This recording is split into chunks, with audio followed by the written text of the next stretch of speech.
Alam mo ba, na nilunok ni Cronus ang kanyang mga anak sa dahilang, binalaan siya ng isang propeta na pababagsakin siya ng kanyang mga anak.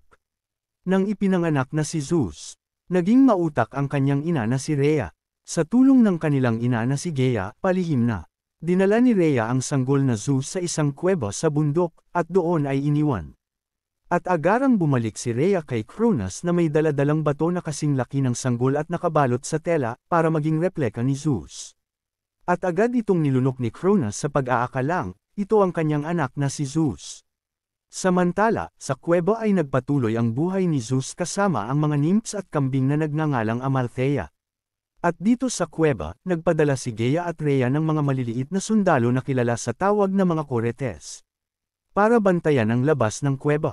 At sa tuwing umiiyak ang batang Zeus, dito ay nag-ingay din ang mga Coretes sa pamamagitan ng kanilang mga kalasag at espada, para malunod ang ingay na ginagawa ng batang Zeus. Upang hindi ito marinig ni Cronus.